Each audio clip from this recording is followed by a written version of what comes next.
মা, আজ আমাদের সাথে আমাদের এক বন্ধু এসেছে মর্ত থেকে। ওর নাম হলো বুলটি। আমি সব জানি। আমি জানি ও এখানে লক্ষ্মী সরস্বতীর কাছে নিজের যোগ্যতার প্রমাণ দিয়েই এসেছে। আর ওর মনের দুঃখটাও আমি জানি।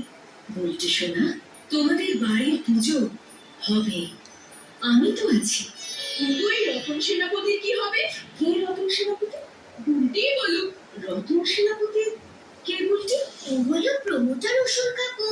ও চায় না আমাদের বাড়িতে দুর্গাপুজো হোক, তাই ও তোমার ত্রিশূলটা আমাদের বাড়ি থেকে চুরি করে নেওয়ার জন্য লোক পাঠিয়েছিল। কি এত বড় সাহস আমার ত্রিশূলের দিকে নজর দেয়? আমি ওই প্রমোটার অসুরকে ওর